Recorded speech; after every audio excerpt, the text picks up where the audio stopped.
Erica, what do you think? You've been working with cross-pollination for years. When you listen to these two guys and what they're doing? Yeah, I mean, I think that it's very clear that you've come through different aspects of the industry and come to the solutions that you're at right now, and that could have only have happened through cross-pollination, through that kind of communication. And this is true with most evolving and meaningful technologies that I see coming into the ocean sector right now, that absolutely requires communication, not just from within our sector, which can be very, very much segregated still, from oil and gas to academia to sensors that you might put on a shipping vessel, to things that are completely different, something that's happening in Silicon Valley for your next iPhone. So I think it's imperative if we're going to crack these solutions to be communicative that way. Yeah. Do you see new possibilities opening up compared to what it used to be?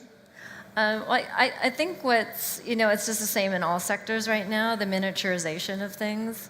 So it's remarkable how a GPS unit can go into something so tiny now. So a cell phone, cellular technology now can be used to monitor fishing vessels. It can be utilized as a sensor to look at temperature, CO2, a bunch of different dynamics, whereas these types of instruments not only were large and cumbersome in their payloads, so required a larger vessel to go off of as opposed to a small vehicle that could autonomously run around, but also they're cheaper.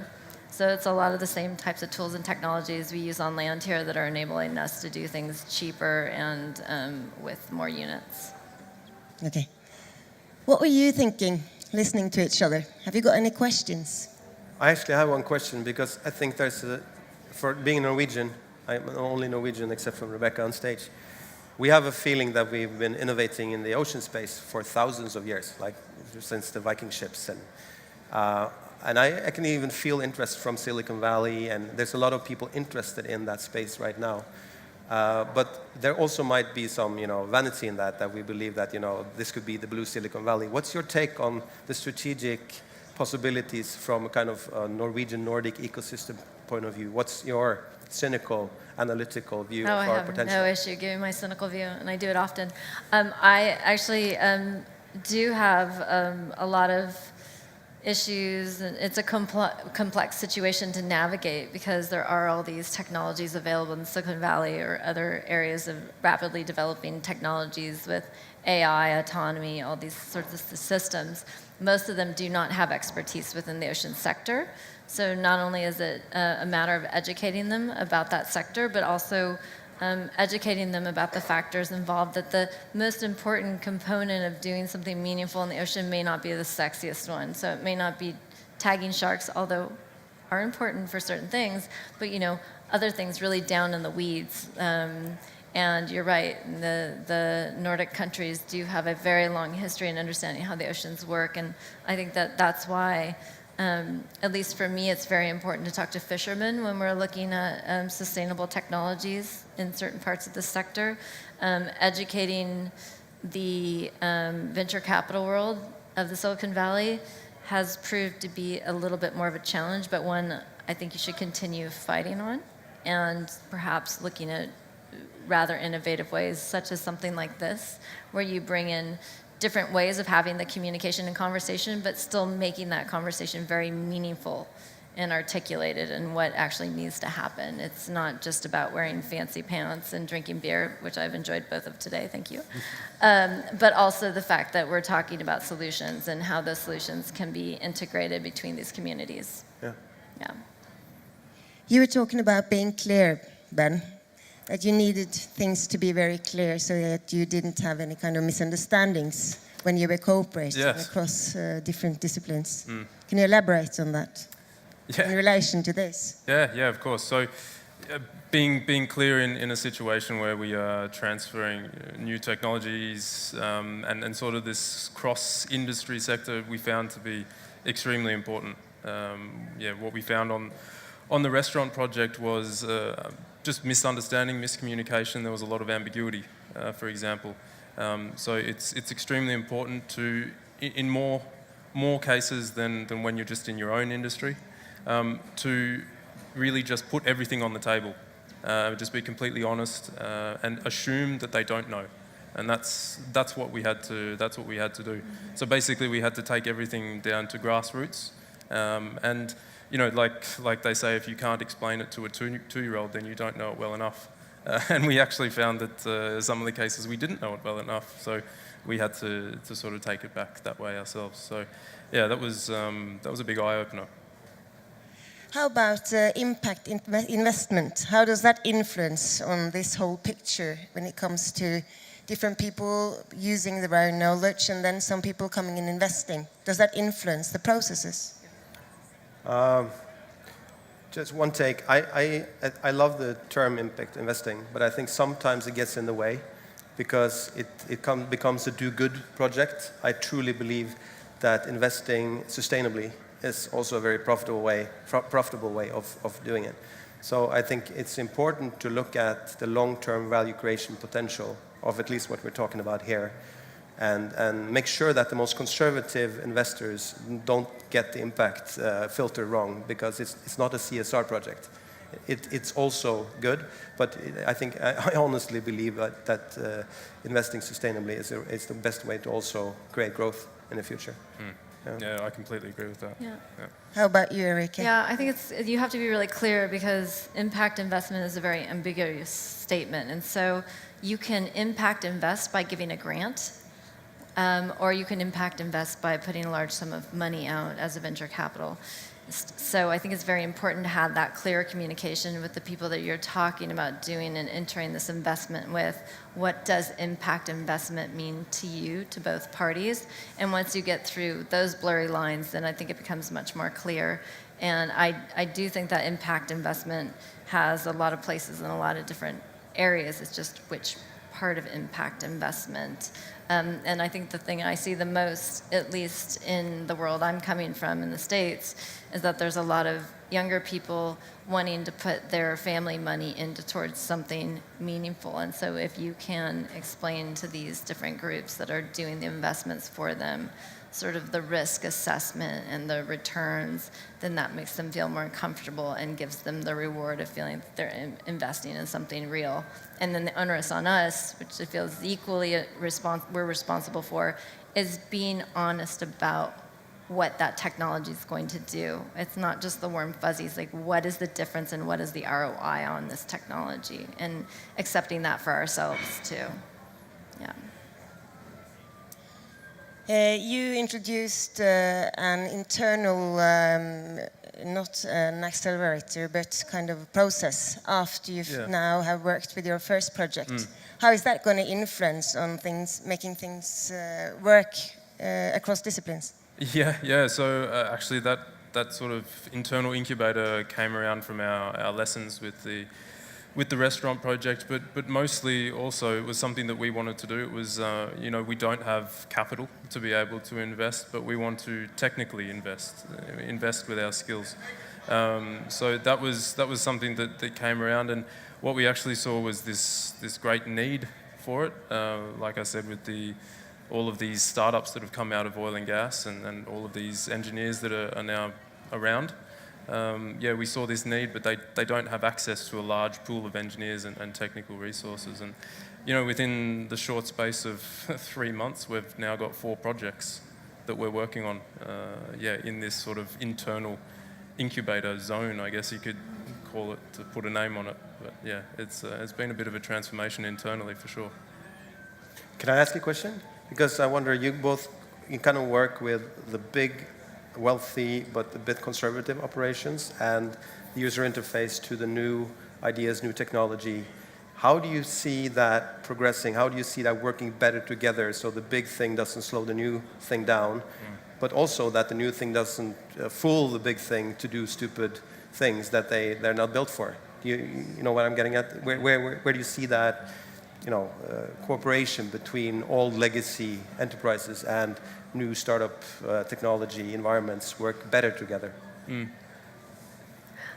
Well, I don't think we should underestimate the oil and gas sector, and I think that we've put them as like the bad man in the corner, but really they have a lot of information, and they are looking and searching out towards these smaller groups that have these widgets and gadgets to try to solve problems. And I think what will happen is there will naturally become that overlap where they're seeking these solutions like renewable energy, that you're looking at freshwater production, and through their unbelievable resource and engineering initiatives will be able to throw large amounts of resources intellectually and financially at groups that are coming up with new and innovative ideas. And that's, I think, where all of a sudden you'll see a little bit of magic happen. I'd like to believe that. I think I'm seeing that a bit in the States and also in Norway now. Yeah, I would sort of say I was sitting at an entrepreneurship course up in NTNU. Must have been 6 months ago now, and everyone was talking about, I can't find investment, I can't find capital, I can't find money.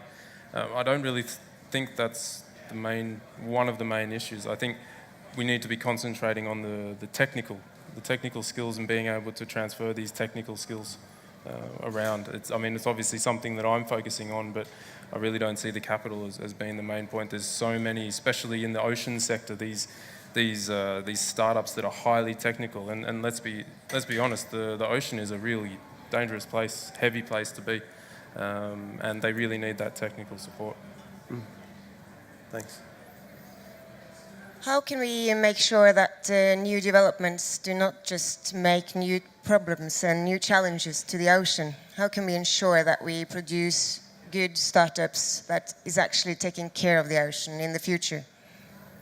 Well, I think that's already really happening. That there really is this awareness in all of the startups I'm seeing. And look, I was in a tiny little bubble in oil and gas. It was an extremely small industry, and you get sort of caught up in this industry. And then when you jump out and do a startup and start working with desalination and all this, you sort of expand. And what I saw really was that all of these new startups, they come with this philosophy that they're going to look past just what's in front of them and look past the blinkers, for example. So they're looking at what they do. I mean, even with our desalination unit, for example, it has a brine outlet. So when you take the fresh water out of salt, you get a very, very briny output.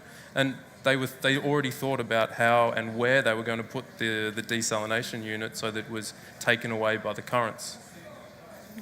Yeah, I really believe in transparency, and I think that if we are transparent, then doing wrong stuff will be much harder.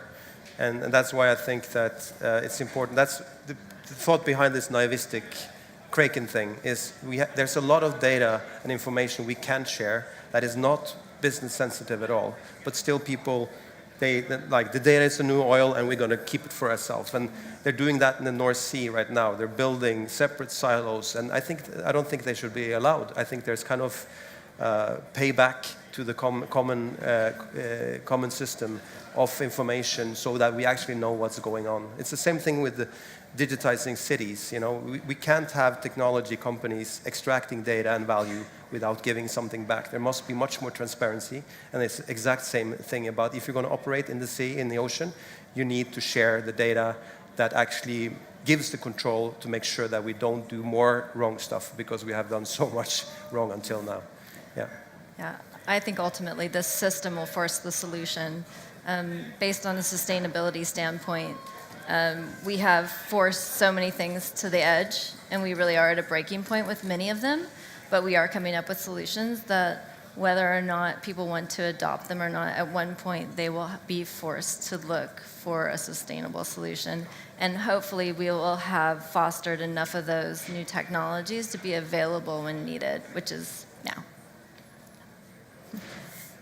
Any questions?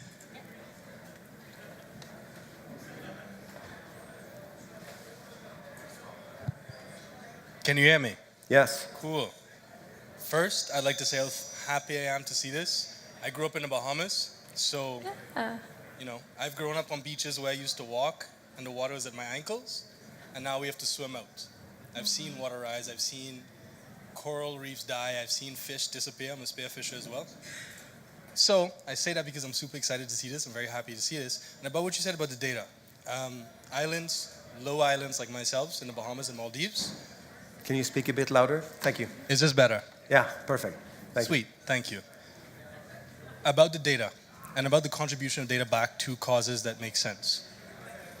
islands like mine, the Bahamas, Maldives, low-lying islands, we're in danger of eroding our actual islands. We're in danger of actually disappearing. So how do you contribute the data back to causes that are more of a priority, like our islands? Because we need this data, and we don't have the capabilities of building the technology to extract this data in such a way that would be beneficial to us.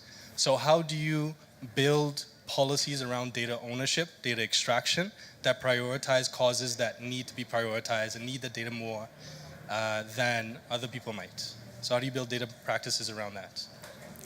That's a big question. Whew. We had that discussion with some people working with ocean protection in the World Economic Forum.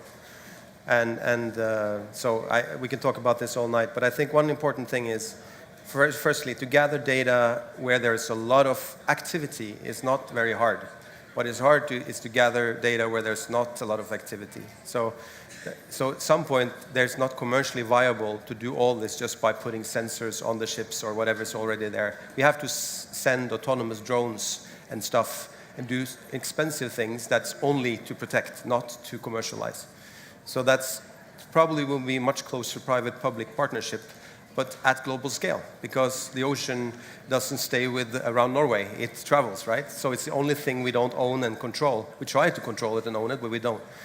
So there's a huge collaboration aspect of it. And the other thing is actually doing what you're asking for, is having a clear prioritization, because there's a big difference. For example, we came to mess up climate and environment issues. Those are related, but they're not the same. So it's very different from you wanting to protect the Maldives or actually being afraid of more global questions. So we have to have clear priorities on where do we need to put in extra efforts to actually protect well. That's my high-level take on it. Yeah. Okay, thank you. We're running out of time. Thank you. Thank you. Thank you.